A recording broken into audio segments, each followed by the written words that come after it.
bu dee abonné go ci sunu page bi mën ngaa bës foofu ñu bind s'abonner nga bësaale cloche boobu ngir ngay mën di am sunu yeneen i notification wala saa sunu dugalee beneen vidéo bu bees. ba léegi ñoo ngi gis phénomène bi di am phénomène bi nag boobaak léegi ba mu dooree 2006 ak tey jaaxal na noo ngi see étudier noo ngi see xalaat noo ngi sensibiliser mais ba tey dafa am lu des ndax il faut nu favoriser ñi si biir quartier yi ñi nga xam ni it noo jur njaboot gi ndax famille yi dana am ay kilifa yooyu noo war a yokk seen taxawaay wax ak seen ay njaboot parce que teraanga am na solo mais fekke ka moo gën ndax teraanga ji borom fekkewul ñàkk sax moo gën wuute moo gën am ka kon nag yaakaar naa ni famille il faut nu favoriser waat seen njaboot yi waxtaanaat ndax bu ñu xool njëriñ kase doomu aadama dafa am droit dund googu nag lépp lu mu mënti jar rek dund gee ko gën nekk mu gën sakkan si moom ndax ku fi xas ba jóg ñàkk la nga wuti woon ñàkk la nga doon bëgg moo tax gis nga il faut état bi jël si yeneen mesure yoo xam ne wàcc si terrain bi wax ak nit ñi si biir kër yi dellu si waat am ñu mu fi tànn ñoo xam ne dañ leen di favoriser wane leen ñooñu di dox si mbir mi ndax lii dafa di loo xam dafa rëy ndax tey jii boo xoolee lay yàq réew mi yëpp dañ si def ay mesures yu mat sëkk yoo xam ne nëbbu ñi nga xam ne noo ko lijjanti ak di ko dox lii nag bokkatul si li noo nëbb ndax lii li muy andi si musiba dafa rëy xoolal tey ko am benn doom mu wax a wax nëbbu la ba dem eggul kooku ñàkk nga sa njaboot dootoo ko amati am na koo xam ne ba mu eggee mën na koo fay jariñoo dara bàyyi ay waajuram si difficulté bi mu nekkoon ak ñoom ñenn dem bu foofu ñàkk fa seen xel te réew mi nag wax dëgg yàlla il faut am si yaakaar ndax nit fu mu dëkk daf fay am yaakaar te fépp fu waay dem yàlla nga fay yaakaar te liggéey moo am solo te réew ñooñu tubaab yi dañu liggéey seen réew liggéey ba am la ñu am tey ñun bu ñu gëmee suñu bopp suñu richesse yi feeñ tey nga xam ni suñu koom-koom la ñun noo ko war liggéey ñun doomu réew mi développé ka mais état bi ñëw it nu amaat si moom yaakaar gu rëy a rëy jàpp ni incha allahu taala lépp loo xam ni yoon la woo xam ne tàmbali woon na ko tey yeggul mën na yeggee ci moom kon nuy favoriser waat nit ñi ndaxte si napp gi ngay gis moo si nga am responsabilité ah nappkat bi mooy yóbbu baykat bi yóbbu sàmmkat bi yóbbu doomu commerçant bi yóbbu ki deful woon dara mais moom it dañu koy war a jàppale waat bu baax si nappin gi ndax bato yii nuy wax tey Union européenne nga xam ne ñun Europe la suñu doom yi teg seen xel bato yooyu fekk nu ngi tibb koom bi di dem kon mën naa am buntu boobu du gaaw tëju mais koom bi bu ñu leen ko xañee nga xam ne ñun si ñee borom dafa des suñu ab biiru loxo la kuléal daanu toog fii ndax kuy wuti ba am dootoo amati aajo faneen ndax nit mënul namm fu mu xamul mënul dem foo xam ne fii xëy na souffrir ba metti na yàqule problème yi bare na mu bàyyi njabootam bàyyi famem bàyyi askanam ndax tukki bi moo gàttul tukki bi dafa gudd risque bi dafa bare xam nga gaal gi fi teer wax dëgg yàlla ah boo gisee nit ñi bu loolu la wax si ñoom rek ah dëgg la da ngay gis nu soppeeku mel na yeneen xeetu mbindeef yoo xam ne bokkuñ sax si ñun te nga gis ni géej ñun yàlla moo na ko nattoo tàggatal nu ko it ba nga xam ni daan si mën daw wuti suñu wërsëg waaye bokkul ak yoonu tukki bi ndax yoonu tukki bi ku fay dem lu ne ngay dajal tey géej yi yamunu ndaxte boo demee tey ay Gibraltar yii nga xam ne bala nga kaa traversé da ngay mel ne kuy jàll géeju baaru Xamsun kon nga xam ni géej yi yamunu te ki egg sens la rek ndax am na ku eggul te kooku moo gënoon miin yoon yi moo ko gënoon xam xëy na moo gënoon dogu sax si dem bi mais déegi ëpp na gis naa ni tefes yi bàmmeel la nu léegi ba fees dell te lii nag wax dëgg yàlla metti na ñaaw na ndax tubaab yi sax bu ñu jaaree fi ñu jaar ba egg si ñoom nan na war téye duñu ko téye mais nanu yombal visa yi nag ku sa xel bëgg dem faneen fu mu mënti dem nga mën fa dem yaa xam ban réew nga choisir comme ñoom bu ñu choisir suñu réew ñu fee ñëwee ak àndul ak benn coono dañu war a ñëw ñoom it nu yombalal nu lépp ba nit ñi mën dem tukki daani seen doole ndax planète bi kat benn virage bu ndaw la léegi fu waay gont boo xëyee mën nga fanaani baa nga yendu jëfa kon yaakaar naa ni nanu yokkaat dolli sensibiliser waa nit ñi ndax déegi metti na te ku ñàkk say jeunesse ñàkk nga sa doole réew ndax réew jeunesse am daf ko soxla te ñee dem ñëpp duna ay mag ay jeunes lañu ñooñu il faut nu taxawaat beneen taxawaay fii de ñun képp koo xam ne kii gis nañu ngay def naka su dul noonu du nu neex te it luñ si mën daanu ko si wax daanu ko si def kon daal yaakaar naa ni réew mi war na mën taxawaat beneen taxaw bu bokkul ak ni mu doon demee ndax boobaa léegi lii fajuwul de jàppe bi ak leneen mais lii rëcc moo ëpp lee dee noo ëpp te yaakaar naa ni musiba la nag te musiba jarul guddal yàlla na yàlla boole dimbali jàppale nu ba lii taxaw fi yam fi képp. Comme tu l'as dit, tout le monde pensait qu'avec le changement de gouvernement au Sénégal, donc ce phénomène allait vraiment s'estomper. Mais aujourd'hui, on voit que les jeunes continuent toujours à aller à l'aventure. Je crois que ça, c'est un manque d'emploi pour les jeunes. Donc, et un découragement total parce qu'ils ne pensent plus pouvoir trouver quelque chose pour suivre au niveau du Sénégal. Et en général aussi, ils sont trop influencés par leurs camarades qui sont à l'extérieur, qui les influencent à les faire venir au niveau de l'Europe. Mais je crois que s'ils parviennent à rester ici au niveau de ce pays-là, je crois qu'avec ce changement-là, ils pourront quand même trouver de quoi survivre, avoir bien entendu un emploi décent. Mais quel appel lancez-vous aux jeunes et aux autres? L'appel que je lance aux jeunes, c'est d'être patient. Parce qu'aujourd'hui, avec ce changement-là, il n'est pas dit que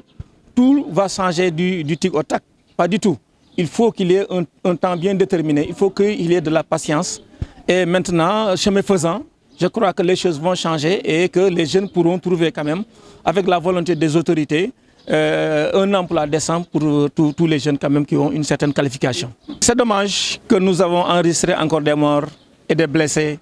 Mais encore une fois, nous lançons un appel solennel à ces jeunes-là de rester ici au pays, d'être patients et de croire à nos autorités. Et je crois que... moi, je pense que la situation de l'immigration clandestine, bon, nous tous Sénégalais, on croyait qu'avec voilà, l'arrivée de nouvelles autorités sénégalaises devrait un peu diminuer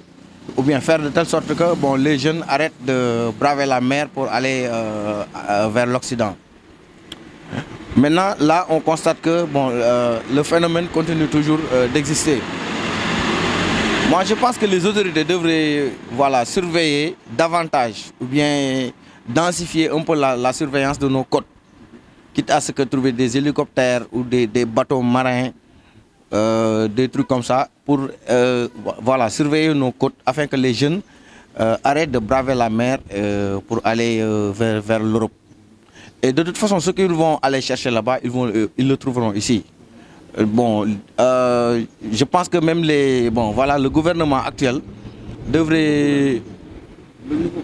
Le nouveau gouvernement devrait créer des centres de formation.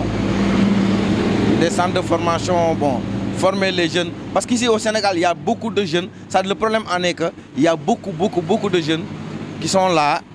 qui n'ont pas de métier, qui n'ont pas de diplôme. Ce qui fait que les satisfaire bon, va causer beaucoup de problèmes. Donc je pense que ce qu'il faut faire, c'est créer des centres de formation, bon, des centres de formation de métiers, des métiers professionnels. Bon, voilà, et aussi se baser un peu sur l'agriculture. Parce que tout le monde aussi ne peut pas être agriculteur. Tout le monde ne peut pas aller dans les champs pour, voilà, pour l'agriculture. Bon, je pense que créer des centres de formation professionnelle, des métiers, centres de métiers, bon, ça aussi, bon, si on le fait, je pense que les jeunes qui n'ont pas de métier et qui bravent les mers,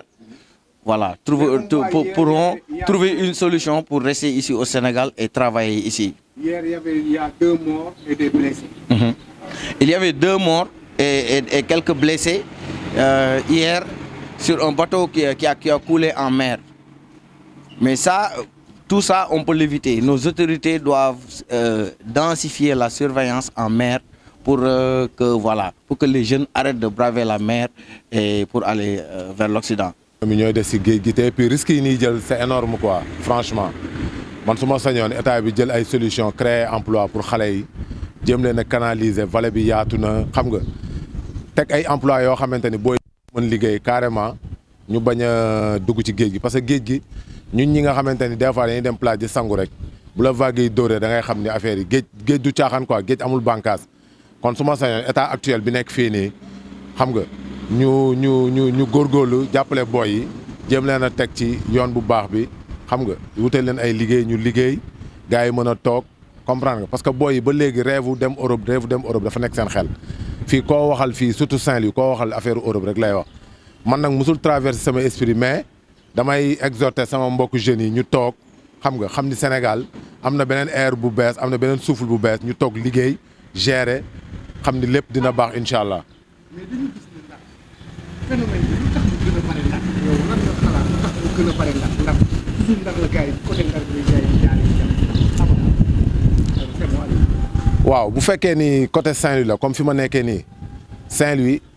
bon dafa am lu foo xamante ni moo fi am quoi te réalité la mooy Saint-Louis su géej gi doxul Ndar du dox te loolu c'est très grave dëkk bu toll na Saint-Louis xam nga bon géej gi rek bu doxee rek ci la nit ñi mën a sukkandiku pour dëkk bi dox affaire yooyu kon secteur pêche bi gars yi dañ ko war a defaraat ba mettre mool yi dans de bonnes conditions comprendre parce que ay jàmbaar lañ liggéeykat lañu mais da ngay dem mool bu fi jógee fii dem ci côté waaxu naar yi problème ñu limiter leen géej gi amatul dara léegi ils sont obligés dem ba Mauritanie di napp licence de pêche pour ñu jot ci c'est tout un problème léegi nag booy difficulté yooyu ñuy jànkonteel ils sont obligés que ñu jël gaal gi dem te loolu mën nañ ko éviter léegi nag état bi leen rek la mën def mooy képp koo xamante ne yaa ngi nekk Saint-Louis di liggéey ci wàllu mool di liggéey ci wàllu jën mu jàppale la dooleel la assurer la ba yow boo nekkee ci géej gi di napp nga napp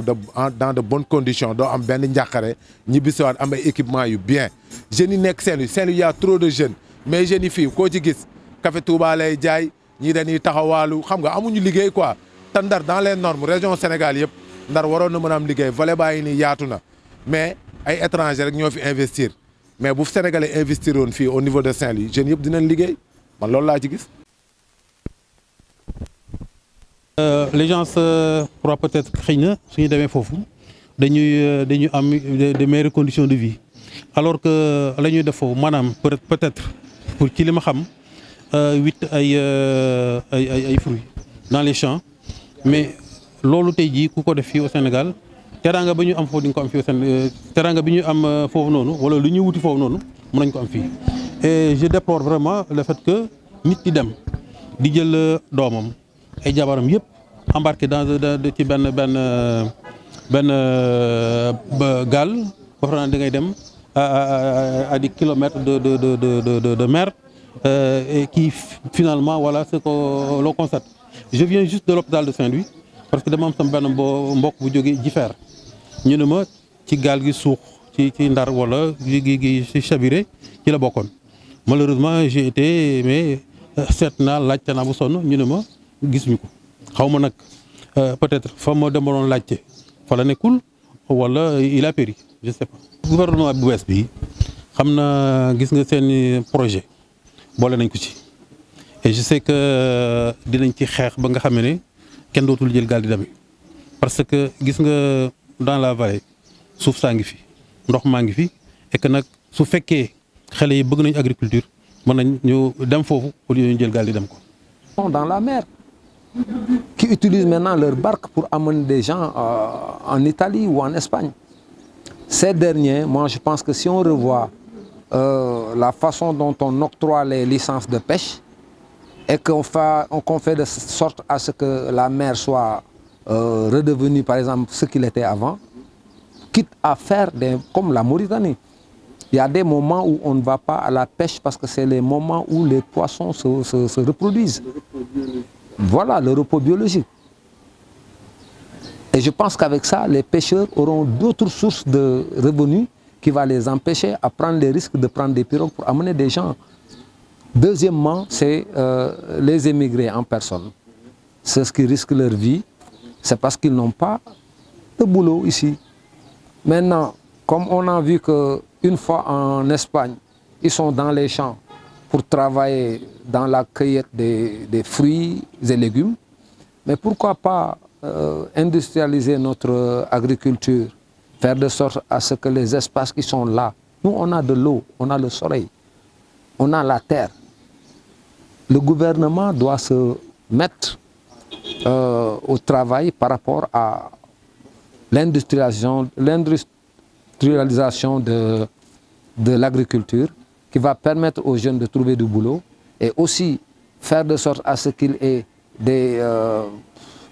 centres de transformation où on pourra conserver ce qu'on cultive et aussi permettre aux jeunes d'obtenir du travail par rapport à l'agriculture et la pêche. Je pense que si on réussit, si le gouvernement réussit ça, les jeunes n'auront plus besoin de partir en Espagne pour aller chercher du travail parce que le travail qu'ils vont trouver là-bas, c'est d'aller dans les champs, cueillir des fruits et des légumes. s'ils ont ça ici sur place et ils sont bien payés, ils n'auront pas risqué leur vie pour aller mourir dans la mer. Je pense que ça, c'est possible parce qu'on a assez de terres et par rapport à ces terres-là, nous pouvons industrialiser notre agriculture. Donc c'est ça que je demande au gouvernement de faire parce qu'ils ont les possibilités de récupérer des terres. Imaginons des terres qu'on a données ici, 20 000 hectares. Ce dernier, il n'utilise que peut-être 300 hectares. Le reste est là, peut-être pour aller devenir des terrains qui vont viabiliser et vendre pour s'enrichir. L'État n'a qu'à récupérer ça et faire de sorte à ce que les cultivateurs puissent utiliser ça, accompagner les cultivateurs, industrialiser l'agriculture et de là on aura du travail. Et j'espère que c'est la meilleure solution. Beaucoup parce que quand on parle de l'immigration clandestine, c'est un phénomène mondial. Parce que quand tu vois en Amérique du Sud, vers le Nicaragua, en Amérique, même en Arabie Saoudite, il y a l'immigration clandestine. Ici au Sénégal, comment faire pour que l'immigration clandestine cesse? Il faut nous aider, nous les populations, nous aussi, les autorités des quartiers. Parce que nos fils veulent partir à l'étranger, mais ils peuvent partir à l'étranger légalement et ne pas partir sur des bases, des pirogues, des gens qui gagnent quelque chose. C'est ces gens-là qu'on doit essayer de trouver. Parce qu'il y a des gens qui ne connaissent même pas qu'est-ce le fleuve, à plus forte raison de savoir la mer. Nous, étant pêcheurs, on connaît les aléas de la mer. Donc, il ne faut pas pousser les gens à passer vers la mer pour partir à l'étranger. Il y a d'autres moyens de partir à l'étranger.